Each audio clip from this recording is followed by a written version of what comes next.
नमस्कार.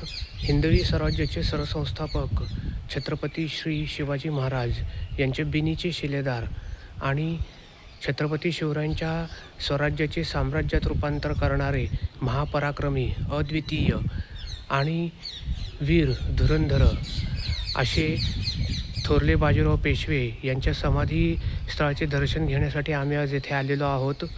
पुण्यावरनं आम्ही काल निघालो दुचाकीवरनं आणि आज इथे पोचलो. ही समाधी रावेरखेडी इथं आहे, नर्मदा नदीच्या किनारी. त्यांचा जन्म 1700 साली झाला आणि अवघे 40 वर्षाचे आयुष्यमान त्यांना लाभले. पण या 40 वर्षात त्यांनी अद्वितीय असा पराक्रम करून दाखवला.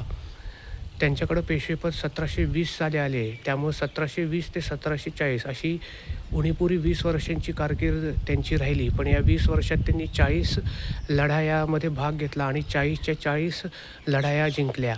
इतिहासामध्ये जगाच्या पाठीवर असा कुठलाही योद्धा नाही की ज्यांनी कुठलीही लढाई हरलेली नाही. महापराक्रमी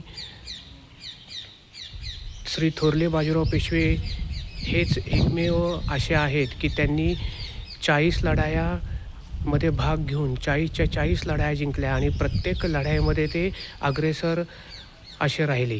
त्यांचे नेतृत्व फारच उंचीचे होते. त्यांच्या कार्याला माझ्याकडनं मानाचा मुजरा. ही त्यांची समाधी आहे. तुम्ही इथं बघाल तर याच ठिकाणी 1740 साली त्यांनी आपला देह ठेवला. धन्यवाद.